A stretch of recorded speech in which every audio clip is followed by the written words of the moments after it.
పచ్చిమిర్చి ఆనియన్స్ వేసేసుకుంటున్నాను.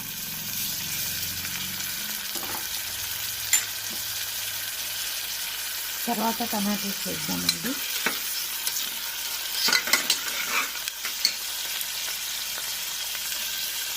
కొంచెం గోల్డ్ కలర్ రావాలి పచ్చిమిర్చి అది ఆనియన్.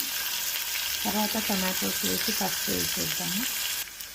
ఇప్పుడు ఈ టమాటోస్ కూడా వేసేసుకుందాము. ఒక 2 మినిట్స్ తర్వాత పసుపు వేసుకుందాము.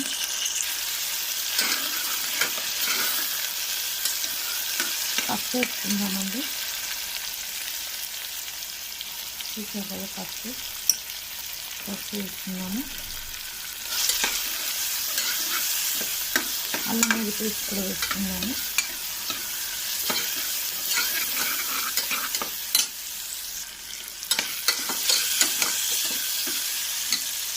అల్లం వెల్లుల్లి పేస్ట్ వేసుకున్నామండి. కొంచెం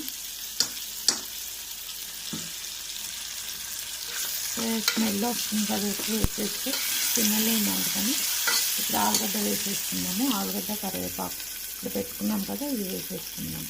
చాలా ఈజీ అండి, మీరు కూడా జల్దీ చేసేసుకోవచ్చు.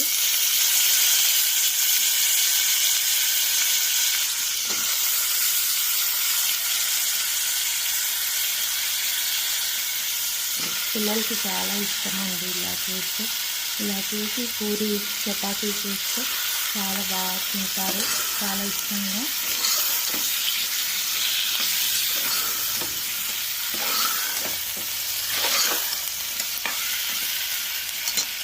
మనం వాటర్ కొంచెం రుచికి సరిపడా సాల్ట్, కొద్దిగా కారం వేసుకున్నామండి.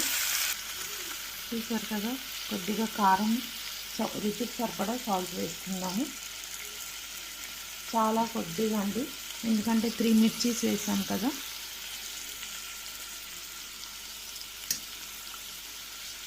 రుచికి సరిపడా సాల్ట్ వేసుకుందాము.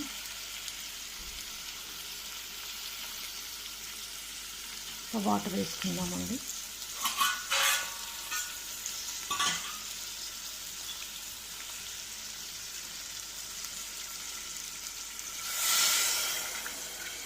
బాగా ఉడికిపోతుందండి. ఒక 2 విజిల్స్ పెట్టుకుందాము. మన ఆలు కర్రీ రెడీ అయిపోతుంది. గ్రేవీ ఇదంతా స్మాష్ చేసుకోవాలండి. తర్వాత మూత పెట్టేసుకుందాము.